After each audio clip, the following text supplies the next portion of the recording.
আজকে তোমাদেরকে একটা গল্প শোনাবো, ঠিক আছে? সেই গল্পটার নাম হচ্ছে লিটল রেড রাইডিং হুড। ঠিক আছে, আমি বোর্ডে লিখছি।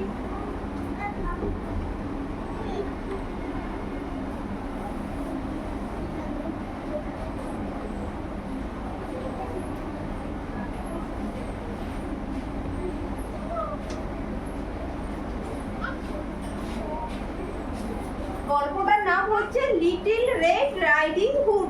ঠিক আছে, লিটল মানে কি ছোট্ট, রেড মানে লাল, রাইডিং হুড মানে একটা পড়ার জিনিস। ওকে, ঠিক আছে, শোনো গল্পটা শোনো।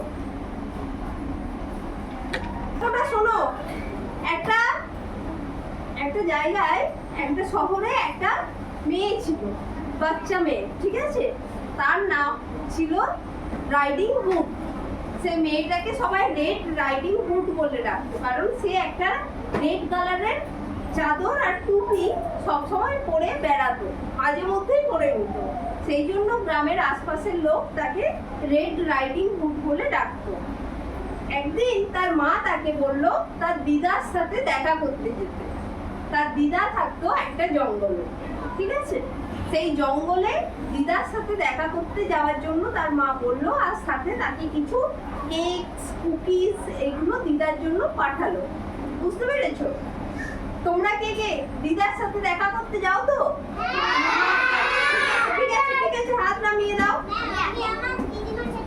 ঠিক আছে, এবার রেড রাইডিং হুড যখন তার মায়ের কথা শুনে তার দিদার সাথে দেখা করতে গেল, তখন দেখলো যে জঙ্গল দিয়ে যাওয়ার সময় একটা উল্ফ, উল্ফ মানে কি জানো? নেকড়ে। গুড, নেকড়ে সেই জঙ্গলে আওয়াজ করছে। যখন দেখলো লিটল রেড রাইডিং হুডকে সে জঙ্গলে, তখন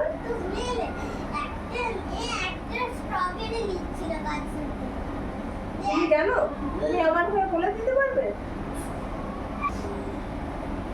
যখন নেকড়েটা যাচ্ছিল, ঠিক আছে, নেকড়েটা মেয়েটাকে দেখে দাঁড়িয়ে গেল, দিয়ে তাকে জিজ্ঞেস করলো তুমি কোথায় যাচ্ছ?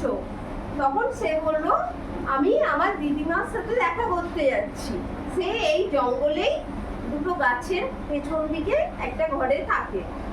ঠিক আছে, এই বলে রেড রাইডিং হুড হাঁটতে শুরু করলো তার দিদিমার বাড়ির দিকে। আর সেই শোনো, এবার দিয়ে কতদূর বললাম, ওই ফক্সটা ওই রেড রাইডিং হুডকে ফলো করতে করতে তার পেছনে পেছনে তার দিদিমার বাড়ি পৌঁছে গেল। পৌঁছে গিয়ে রেড রাইডিং হুড দেখলো তার দিদিমা বাড়িতে নেই। সে পাশের গ্রামে দিদিমা তার এক বান্ধবীর সাথে দেখা করতে গেছে। আর নেকড়েটা তখন কি করলো, জানলা দিয়ে ঢুকে গিয়ে দিদিমার পোশাকগুলো পরে নিয়ে বিছানায় শুয়ে আছে তার দিদিমা সেজে, গায়ে ঢাকা দিয়ে। এরপর রেড রাইডিং হুড তার ঘরে ঢুকলো, ঢুকে দেখছে যে একজন কেউ শুয়ে আছে দিদিমার পোশাক পরে। সে প্রথমে ভাবলো দিদিমাই শুয়ে আছে, কিন্তু যখন দেখলো যে সামনে গিয়ে তার চোখগুলো অনেকটা বড়, তখন জিজ্ঞেস করছে রেড রাইডিং হুড, দিদিমা তোমার চোখগুলো এত বড় হয়ে গেল কি করে? তখন তার দিদিমা বলছে যে যাতে আমি, ওটা তো অ্যাকচুয়ালি উল, দিদিমা তো নয় তার। তখন বলছে যে যাতে আমি তোমাকে ভালো করে দেখতে পাই, সেই জন্য আমার চোখটা বড় হয়ে গেছে। বুঝতে পারলে? তারপর বলছে তোমার কানটা এত বড় হলো কি করে? তখন উল্টা বলছে যাতে আমি তোমার কথা খুব ভালো করে শুনতে পারি, সেই জন্য আমার কানটা বড় হয়ে গেছে।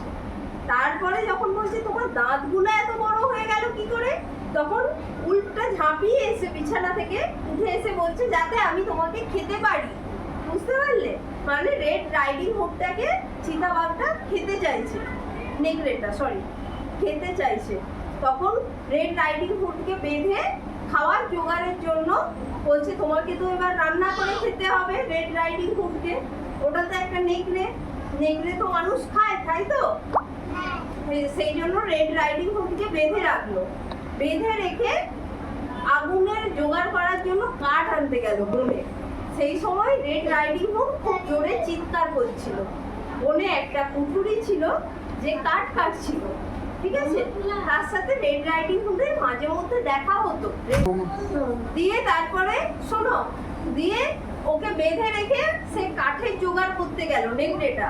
আর রেড রাইডিং হুড চেঁচাতে শুরু করলো। তখন একজন বনে কুঠুরি ছিল যে রেড রাইডিং হুডকে দেখতো। এটা কিভাবে বসেছো তুমি? এলো কুঠুরিটা রেড রাইডিং হুডকে খুলে দিল, আর ওর দিদাটা আসার পর খুব খুশি হলো আর নেকড়েটাকে মেরে দিল কুঠুরিটা। বুঝতে পেরেছো?